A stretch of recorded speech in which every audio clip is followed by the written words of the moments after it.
Hey guys, I've been sent this video by a client showing an issue with a Speed Queen washer. As you can see on the screen, the machine is not working and the rinse and lid lock lights are flashing twice. When you see this kind of blinking pattern on a Speed Queen, it usually means the washer has detected a problem and has shut itself down to protect the system. I want to walk you through the easiest and most effective fixes you should try before calling for service.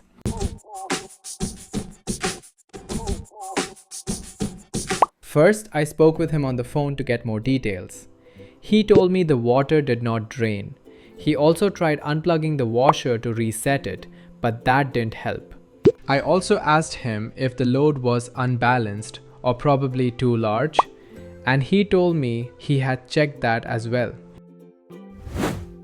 Since the washer is already reset and the load isn't the problem, then you need to try other repairs. Here is exactly what I advised him, starting with the simplest one. The first thing you want to do is remove the water hoses from the back of the machine to access the inlet screens. Those screens can easily get clogged with debris, sediment, or mineral buildup, especially if you're on hard water. When the screens are blocked, the washer may not fill or drain correctly, and that can trigger blinking lights like this.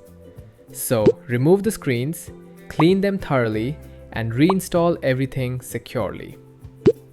Once that's done, run a spin cycle to help reset the washer's computer. And believe it or not, this step alone sometimes completely fixes the problem. Finally, and this one's actually a really common fix, you'll want to replace the lid lock assembly. A lot of times, if you see the rinse and lid lock lights flashing, it's a lid lock error, even if the lid seems to close just fine. The good news? This repair is super simple, even for most DIYers. I'll drop a link in the comments to a video that walks you through the exact replacement steps.